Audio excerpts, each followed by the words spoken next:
بسم اللہ الرحمن الرحیم۔ السلام علیکم ورحمۃ اللہ وبرکاتہ۔ عزیز طلبہ، اسلامیات سلسلہ نمبر 8 کا اگلا سبق شروع ہو رہا ہے۔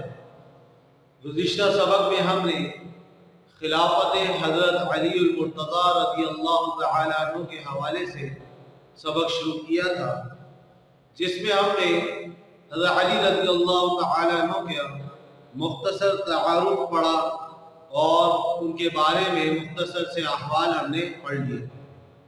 اب آج کا جو ہمارا سبق ہے وہ خلافت حضرت علی المرتضی رضی اللہ عنہ کے حوالے سے جو مزید عنوان ہے وہ ہم پڑھیں گے۔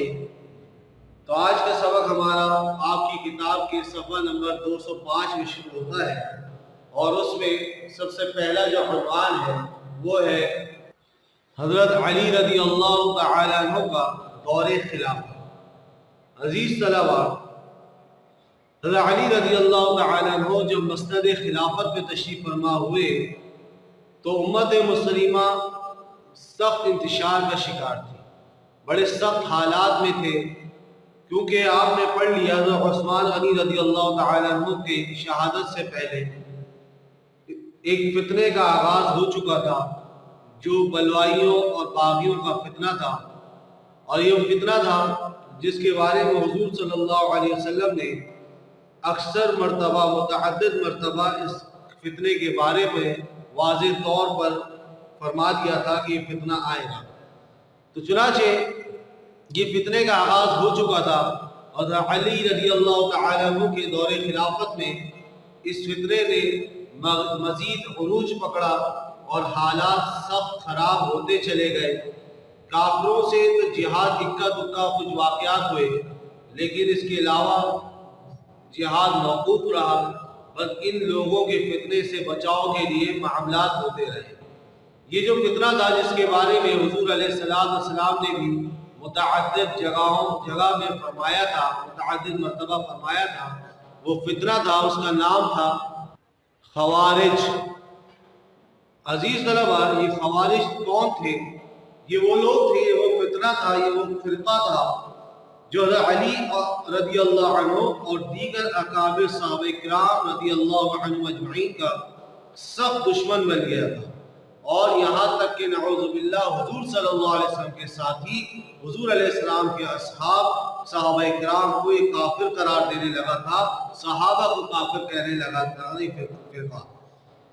اور جو شخص ان کے خیالات اور ان کے جو نظریات تھے اس کی مخالفت کرتا، ان کی بات نہیں مانتا، تو اس کو یہ لوگ اس کو بھی کافر کہنے لگتے اور اس کو قتل کرنا جائز سمجھتے تھے۔ اور یہ لوگ اپنے نظریات میں اور اپنے خیالات میں بہت انتہا پسند اور سخت متشدد تھے کہ جو ان کی بات کو نہ مانتا وہ کافر ہو جاتا اور اس کو قتل کرنا جائز ہو جاتا۔ ان کی جب ابتدا ہوئی اس فرقے کی تو اس کی تعداد مورخین نے 12 سے 16,000 تک لکھی ہے کہ تقریباً 12 سے 16,000 کا مجمع تھا۔ عبداللہ ابن وہب الراسبی ان کا امیر تھا، اس فرقے کا، اس فتنے کا امیر تھا۔ ابھی فرقہ عروج میں جا رہا اور مسلمانوں کو، صحابہ کرام کو کافر قرار دینے لگا اور مسلمانوں کو قتل کرنے لگا، تو حضرت علی رضی اللہ تعالیٰ عنہ نے شروع میں ان کے ساتھ نرمی کا معاملہ فرمایا، اور حضرت عبداللہ ابن عباس رضی اللہ عنہما کو ان کے پاس بات چیت کے لیے بھیجا کہ ان کو سمجھائیں، لیکن اس فرقے والوں نے حضرت عبداللہ ابن عباس رضی اللہ عنہما کی کسی نصیحت کو، کسی بات کو قبول نہیں کیا، اور یہ لوگ مقام نہروان ایک جگہ تھی، اس جگہ پہ جا کر جمع ہو گئے اور زمین میں فساد پھیلا دیا تھا۔ مطلب راستوں میں ڈاکہ زنی اختیار کر لی کہ جب لوگ یا قافلہ وہاں سے گزرتا ان کو لوٹا کرتے تھے یہ لوگ۔ تو یہاں تک کہ انہوں نے ایک صحابی رسول حضور صلی اللہ علیہ وسلم کے صحابی حضرت عبداللہ ابن خباب رضی اللہ عنہ اور اس کے علاوہ دیگر حضرات کو شہید بھی کر دیا تھا۔ غرض یہ کہ حالات سے مجبور ہو کر حضرت علی رضی اللہ تعالیٰ عنہ نے ارادہ کیا کہ وہ نہروان جائیں اور وہاں جا کر ان سے بات چیت کریں تاکہ یہ معاملہ حل ہو سکے۔ تو اس کے لیے حضرت علی رضی اللہ تعالیٰ عنہ نہروان کے مقام پہ پہنچے جہاں پر جنگ نہروان ہوئی۔ اب یہ حضرت علی رضی اللہ تعالیٰ عنہ نہروان کے مقام پر پہنچے تو حضرت علی نے دو صحابہ کرام حضرت ابو ایوب انصاری اور حضرت قیس بن سعد رضی اللہ عنہما کو ان خارجیوں سے بات چیت کے لیے بھیجا، لیکن وہ اپنے غلط نظریات کو چھوڑنے پر تیار نہیں تھے اور انہوں نے ان دونوں حضرات کی بھی بات کو قبول کرنے سے انکار کر دیا اور منع کر دیا اور بات کو نہیں مانا۔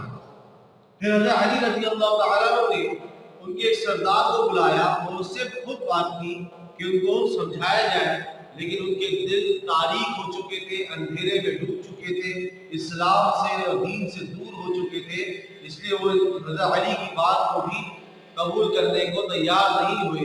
حضرت علی رضی اللہ تعالیٰ عنہ نے مجبور ہو کر فوج کو تیاری کا حکم دیا کہ ان سے مقابلہ کریں گے۔ جب مقابلے کی بات آئی تو خارجیوں کی ایک جماعت تھی جو حضرت علی رضی اللہ عنہ سے لڑنا نہیں چاہتی، اس لیے وہ ان خارجیوں سے الگ ہو گئی۔ بعض نے وہ حضرت علی رضی اللہ عنہ کے پاس ہی آ کر امن کی درخواست کی اور حضرت علی کے لشکر میں شامل ہو گئے۔ باقی جو بچے تھے انہوں نے جب دیکھا کہ مقابلہ ہونا ہے تو انہوں نے ایک زبردست حملہ کیا حضرت علی رضی اللہ عنہ کی فوج پر، لیکن حضرت علی اور ان کی فوج نے بھی زبردست مقابلہ کیا۔ زبردست ایک مقابلہ ہوا جس کے بعد خارجیوں کو شکست ہوئی، بہت سے خارجی مارے گئے اور وہ مار کھا کے کچھ ادھر سے بھاگ بھی گئے، اور اس طرح یہ جنگ نہروان ہوئی جس میں مسلمانوں کو کامیابی ہوئی۔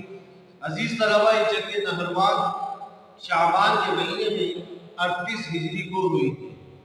اب جو لوگ زندہ بچ گئے تھے خارجیوں کے، وہ وہاں سے بھاگ تو گئے، لیکن ان کے سینوں میں بدلے کی آگ بھڑک رہی تھی کہ ہمیں ان لوگوں سے بدلہ لینا ہے اور اپنے جو ہمارے خارجی بھائی مرے ہیں اس کا بدلہ ہمیں لینا ہے۔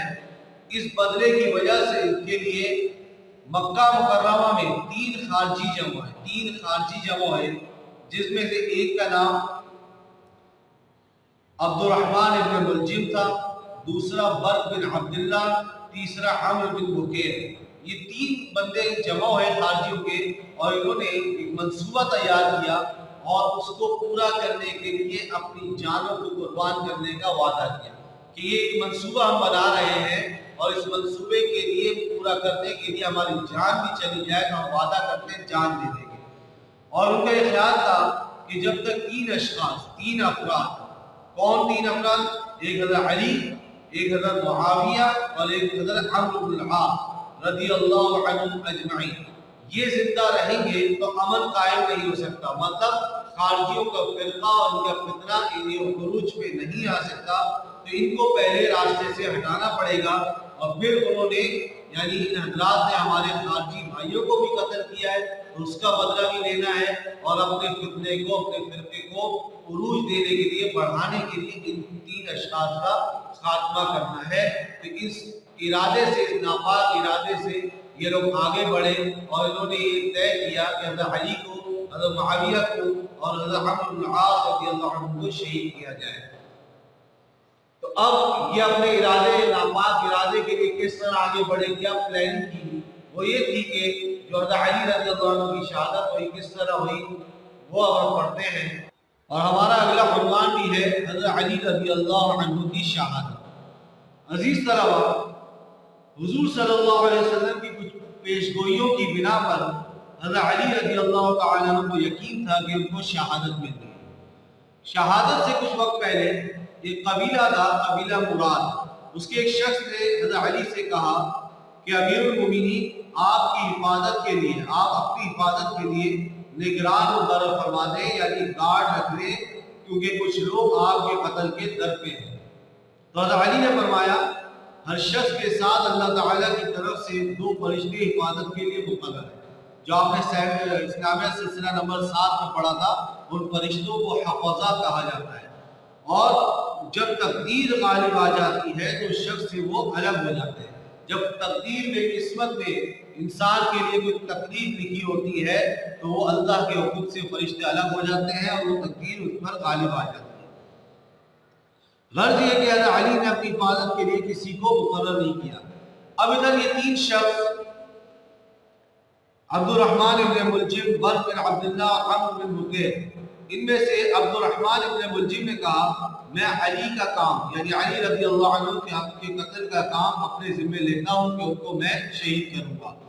برق بن عبداللہ نے حضرت معاویہ رضی اللہ عنہ کو شہید کرنے کا ذمہ لیا، اور عمرو بن بکیر نے حضرت عمرو بن العاص رضی اللہ عنہ کو قتل کرنے کا ذمہ لیا۔ سب نے یہ بھی طے کیا کہ وہ اپنا کام ایک ہی تاریخ میں کریں گے۔ شعبان کے مہینے میں جنگ نہروان ہوئی، اگلا مہینہ رمضان المبارک کا شروع ہو گیا تھا، تو انہوں نے کہا یا تو ہم 11 رمضان کو کریں گے یا 17 رمضان کو، ایک ہی دن ایک ہی وقت میں کام کریں گے۔ اس معاہدے کے بعد ابن ملجم تو کوفہ چلا گیا، کیونکہ حضرت علی رضی اللہ عنہ اس وقت کوفہ میں تھے، اور باقی برق بن عبداللہ اور عمرو بن بکیر یہ شام چلے گئے، کیونکہ حضرت معاویہ اور عمرو بن العاص رضی اللہ عنہ شام میں موجود تھے۔ یہ دونوں برق بن عبداللہ اور عمرو بن بکیر تو اپنے مذموم اور ناپاک مقصد میں کامیاب نہیں ہوئے اور اس میں ان کو شہید نہیں کر سکے، جبکہ ابن ملجم یہ اپنے برے مقصد میں کامیاب ہوا اور خسرت دنیا والآخرہ کا حقدار ٹھہرا، کہ دنیا میں بھی خسارے میں اور آخرت میں بھی خسارے میں۔ اس نے حضرت علی رضی اللہ عنہ کو کس طرح شہید کیا؟ حضرت علی رضی اللہ عنہ کی عادت شریفہ تھی کہ فجر کی نماز کے لیے بہت سویرے یعنی جلدی مسجد میں تشریف لے جاتے تھے، اور راستے میں الصلاۃ الصلاۃ پکارتے ہوئے جاتے تھے، لوگوں کو نماز کی دعوت دیتے ہوئے۔ ابن ملجم راستے میں چھپ کر بیٹھ گیا اور تلوار اس کے پاس تھی۔ جب حضرت علی رضی اللہ عنہ اس کے پاس سے گزرے تو اس نے سر پر تلوار ماری، جو سر میں گہری چلی گئی۔ حضرت علی گر پڑے اور خون نکلنے لگا، داڑھی مبارک خون سے تر ہو گئی۔ لوگ حضرت کو اٹھا کر گھر لے آئے، ابن ملجم کو بھی پکڑ کر آپ کی خدمت میں پیش کیا۔ آپ نے فرمایا اگر میں زندہ رہا تو مجھے اختیار ہے کہ میں اس کو معاف کر دوں یا سزا دوں، میری مرضی ہے، اور اگر میرا انتقال ہو جائے، مجھے شہادت مل جائے تو اس کو بھی قتل کر دینا، اس کو اذیت میں نہ رکھنا، قید کر کے اذیت نہ دینا، بلکہ قتل کر دینا، ختم کر دینا۔ حضرت علی بالآخر شہید ہو گئے، اور ان کی شہادت کے بعد لوگوں نے ابن ملجم کو بھی ہلاک کر دیا، وہ جہنم واصل ہو گیا۔ حضرت علی رضی اللہ عنہ نے 3 مہینے کم 5 سال یعنی پونے 5 سال مسند خلافت میں متمکن رہے اور خلافت کے فرائض انجام دیے، اور 18 رمضان المبارک 40 ہجری کو اس دار فانی سے کوچ فرما گئے، اور اس آپ کی شہادت کے بعد خلافت راشدہ کا بھی خاتمہ ہو گیا۔ حضرت علی رضی اللہ تعالیٰ عنہ کی تدفین کہاں ہوئی، ان کا مزار کہاں ہے، اس کے بارے میں اختلاف ہے۔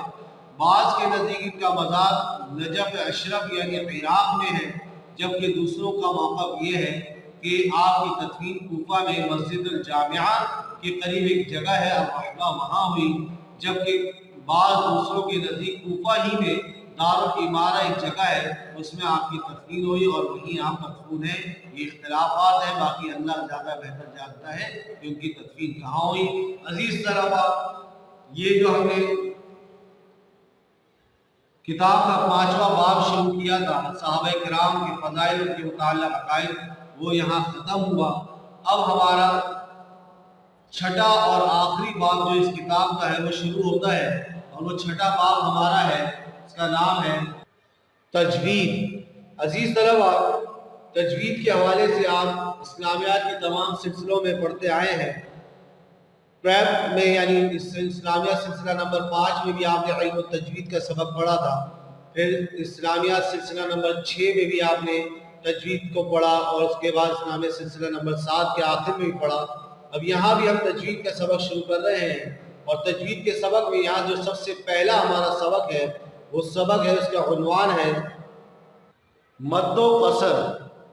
عزیز طلبہ، اسلامیات سلسلہ نمبر 7 میں آپ نے صفات عارضہ سے متعلق پڑھا تھا، جس میں اس کی اقسام پڑھی تھی، متضادہ اور غیر متضادہ۔ پھر متضادہ میں صفات عارضہ متضادہ کی آپ نے 4 قسمیں پڑھی تھی، جس میں سے پہلی اور دوسری قسم آپ نے سلسلہ اسلامیہ سلسلہ نمبر 7 میں پڑھ لی تھی۔ اب اس کی مزید جو قسم ہے، تیسری اور چوتھی، وہ مد و قصر ہے، جو آپ یہاں سے اسلامیہ سلسلہ نمبر 8 میں پڑھیں گے۔ یہ سبق آپ کی کتاب کے صفحہ 211 میں ہے، وہ آپ کتاب کھول کے سامنے رکھ لیں۔ عزیز طلبہ، مد و قصر کھینچنے کو کہا جاتا ہے، حروف مدہ کو کھینچنے کو کہا جاتا ہے۔ اس کی بنیادی دو قسمیں ہیں۔ مد و قصر کی، مد کی اصل میں دو قسم ہے، بنیادی دو قسم ہے مد کی۔ ایک قسم تو مد اصلی ہے، مد کی ایک قسم مد اصلی ہے، اور مد کی دوسری قسم کا نام مد فرعی ہے۔ عزیز طلبہ، پہلے ہم مد اصلی کے بارے میں پڑھیں گے، اس کے بعد مد فرعی کے بارے میں پڑھیں گے۔ پہلے مد اصلی کی تعریف، اس کی اقسام اور اس کی کتنا کھینچا جاتا ہے اس کی مقدار پڑھیں گے، اس کے بعد ہم انشاءاللہ مد فرعی کے بارے میں پڑھیں گے۔ تو پہلے سب سے پہلے کہ مد اصلی کسے کہتے ہیں، تو مد اصلی آپ پڑھ چکے ہیں حروف مدہ کے بارے میں، آپ نے اسلامیات سلسلہ نمبر 5 میں بھی پڑھا تھا۔ اس کے علاوہ آپ جانتے ہیں کہ مد تین طرح کے مد ہیں، ایک واو مدہ جب اس سے پہلے پیش ہو، اور ایک یائے مدہ جب اس سے پہلے زیر ہو، اور ایک الف مدہ کہ جب اس سے پہلے زبر ہو۔ یعنی واو سے پہلے پیش ہو تو واو حرف مدہ کہلائے گا، یا سے پہلے زیر ہو تو وہ حرف مدہ کہلائے گا، اور اگر الف سے پہلے زبر ہو تو وہ حرف مدہ کہلائیں گے۔ تو اس طرح حروف مدہ تین ہو گئے، اور ان کی عام سی مثال نوحیہا ہے۔ نوحیہا، نون میں واو سے پہلے پیش آ گیا، یہ حرف مدہ ہے۔ ہی، اس میں یا سے پہلے زیر آ گیا، حرف مدہ ہو گئی یا، اور ہا اس میں الف سے پہلے زبر آ گیا تو یہ ہا حرف مدہ ہو گئی، تو یعنی یہ الف جو ہے وہ حرف مدہ ہو گئی، یعنی نوحیہا میں تینوں حروف مدہ آ گئے۔ عزیز طلبہ، یہ بات واضح رہے کہ اس مثال میں نوحیہا یعنی حروف مدہ جہاں بھی آئیں گے، اس میں ان کو کھینچنے کی ایک خاص مقدار ہے، اور ایک حد تک ان کو کھینچا جاتا ہے، اور وہ حد اصطلاح میں، تجوید کی اصطلاح میں ایک الف کہلاتی ہے۔ یعنی ایک الف کے برابر کھینچا جائے گا، جیسے نوحیہا۔ اس سے زیادہ اور اس سے کم کھینچنا وہ جائز نہیں ہے۔ مثلا زیادہ کیسے، نوحیہا، یہ غلط ہو گیا۔ یا اتنا کم کھینچنا کہ الف کی مقدار کا یا مد کا پتہ ہی نہ چلے، جیسے نوحیہا، تو یہ صحیح نہیں ہے، بلکہ جہاں حروف مدہ آ جائیں وہاں ایک الف کے برابر کھینچنا لازم ہے۔ اس کے علاوہ اگر زیادہ یا کم کیا تو وہ جائز نہیں ہے، اس کو اس کی مقدار کے برابر کھینچنا ضروری ہے۔ اور یہ جو حروف مدہ ہے ان کی طبیعت کا تقاضا ہے، یہ خود اس سے پتہ چلتا ہے کہ ان کو کھینچا جائے گا، ان کی طبعی حالت ایسی ہے کہ اس کو کھینچا جاتا ہے، اس لیے اس کو مد طبعی بھی کہا جاتا ہے، اور اس کو قصر بھی کہا جاتا ہے اس مد اصلی کو، کیونکہ اس میں مختصر سا کم کھینچا جاتا ہے۔ باقی جو مد ہوتے ہیں جن کو بڑا مد کہا جاتا ہے، اس میں 3 5 الف کے برابر کھینچا جاتا ہے، اس کو سب سے کم کھینچا جاتا ہے، اس وجہ سے اس کو قصر بھی کہا جاتا ہے۔ لہذا مد اصلی کے 3 نام ہو گئے، مد اصلی اور مد طبعی اور مد قصر، اور اس کو ایک الف کے برابر کھینچا جاتا ہے، اور یہ حروف مدہ جہاں آ جائیں وہاں مد اصلی کیا جاتا ہے۔ عزیز طلبہ، مد اصلی کی 2 قسمیں ہیں، مد اصلی کی 2 قسمیں ہیں۔ یہ دونوں قسمیں آپ کی کتاب میں بھی موجود ہیں، اور آپ کے سامنے یہاں بھی نظر آ رہی ہوں گی آپ کو، کلمی اور حرفی، یعنی مد اصلی کلمی اور مد اصلی حرفی۔ مد اصلی کلمی کسے کہا جاتا ہے، یعنی وہ حروف مدہ، وہ مد اصلی اور حروف مدہ ہوں جو کلمے میں موجود ہوں، قرآن کے کلمات میں موجود ہوں، لفظ میں موجود ہوں، کلمے میں ہو، حرف میں نہ ہو، اس کو کلمی کہا جاتا ہے۔ جیسے قرآن میں قول ہے، قاف کے بعد الف آ رہا ہے، حرف مدہ آ رہا ہے۔ اسی طرح یقول اور قیلا، یہ تینوں حروف کلموں میں، قال، یقول اور قیلا، ان تینوں میں حروف مدہ آ رہا ہے، اور اس میں مد اصلی ہوگا، اور یہ تینوں قرآن کے کلمات میں موجود ہیں۔ اس کو مد اصلی کلمی کہا جاتا ہے۔ اور حرفی کسے کہا جاتا ہے، یعنی وہ جو سورت کے شروع میں حروف مقطعات ہوتے ہیں ان میں یہ حرف مدہ پایا جائے اور وہاں مد اصلی کیا جائے، اور ایسے حروف جو قرآن میں حروف مقطعات میں ہے اور ادھر مد اصلی کیا جاتا ہے، وہ قرآن میں کل 5 حروف ہیں جن کا مجموعہ ہے حی طہورا. یہ یاد کر لیں گے آپ تو آپ کو پتہ رہے گا قرآن میں وہ کون سے 5 حروف مقطعات میں ہیں جن میں مد اصلی کیا جاتا ہے. حی طہورا. جیسے ہا کی مثال حامیم ہا یہاں آ گیا. یا کی مثال یاسین یا یہاں پہ یا آ گیا. طا کی مثال طہ یہاں طا آ گیا. ہا کی مثال طہورا میں ہا کی مثال طہ یہاں ہا بھی آ گیا. را ہے آخری حرف. را کی مثال الف لام را یہاں پہ را بھی آ گیا. تو یہ 5 حروف مقطعات ہیں جن میں مد اصلی کیا جاتا ہے. تو عزیز طلبہ مد اصلی کی تعریف آپ نے جان لی. جہاں حروف مدہ میں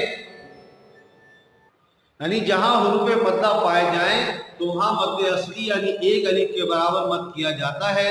اس کو مد ترقی اور مد قصر بھی کہا جاتا ہے.